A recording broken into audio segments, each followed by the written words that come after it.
میرا مالک اللہ، میرا رازق اللہ، میرا محافظ اللہ، میرا مددگار اللہ، میرا پشت پناہ اللہ، میرا دوست اللہ۔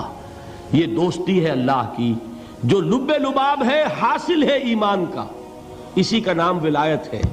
اولیاء اللہ کے سروں پر سینگ نہیں ہوتے، جس کے دل میں ایمان راسخ ہو چکا ہو وہی اللہ کا ولی ہے، جسے اللہ پر یقین ہو چکا ہے وہی اللہ کا ولی ہے، جسے یقین ہے اللہ میرے ساتھ ہے، میرا مددگار، میرا پشت پناہ، میرا ساتھی، میرا دوست، میرا محبوب، میرا محب۔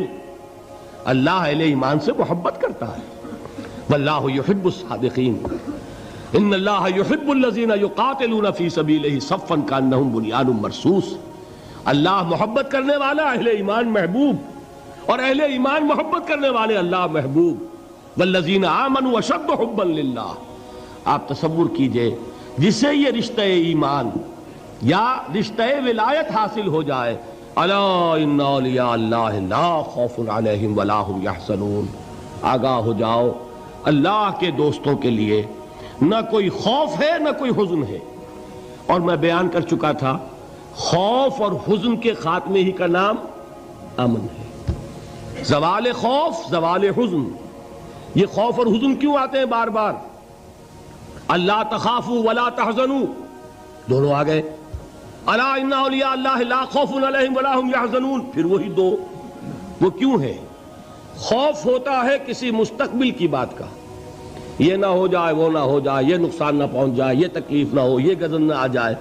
خوف ہے مستقبل سے۔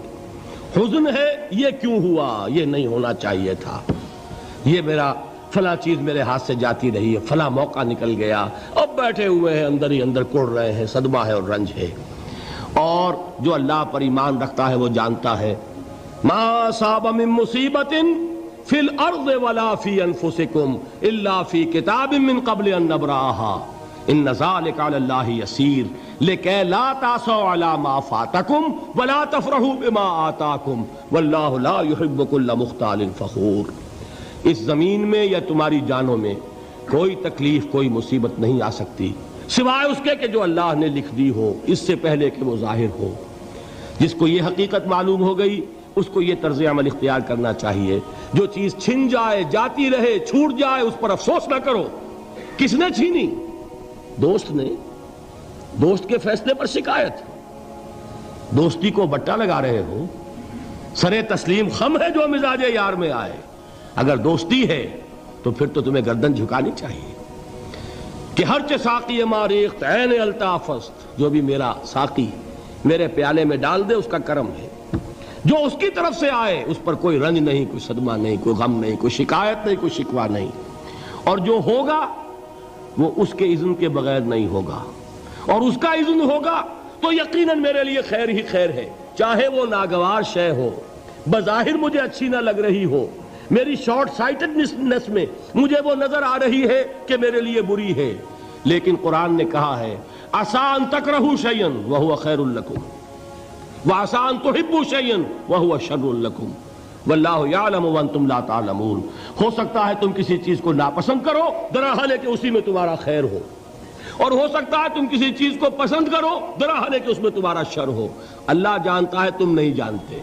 جب مجھے یہ بات معلوم ہو گئی میں نے اپنا معاملہ اللہ کے حوالے کیا۔ سپردم بے تو مایا خیش را تو دانی حساب کم و بیش را، اے رب جو تو چاہتا ہے وہ ہو، تیرے علم میں جو شے میرے لیے خیر ہے وہ ہو جائے، میری کوئی پسند نہیں، میری کوئی چاہت نہیں، یہ ہے راضی برضائے رب۔